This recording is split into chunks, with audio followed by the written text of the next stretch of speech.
It's time to stop falling for the trick. Most people have never heard of this quote from President Lyndon B. Johnson, but it might be one of the most honest things any U.S. president has ever said about racism. He said, if you can convince the lowest white man that he's better than the best colored man, he won't notice you're picking his pocket. Hell, give him somebody to look down on, and he'll empty his pockets for you. Now, LBJ wasn't talking about feelings. He was exposing a system. It's a psychological trick that has been used for centuries to convince poor white Americans into supporting policies that harm them. Racism has always served as a distraction, a smokescreen. While the working class is taught to resent or fear black people, immigrants, or marginalized communities, they completely overlook the real cause of their suffering: the wealthy elite robbing them blind. This tactic still works today. Just look at what's happening right now. Republicans recently passed a massive domestic policy mega bill loaded with tax breaks, not for everyday people, but for billionaires, venture capitalists, private schools, and even rum manufacturers,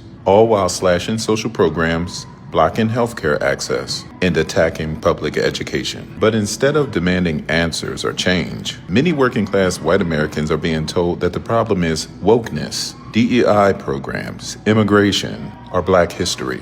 That's not an accident, that's strategic.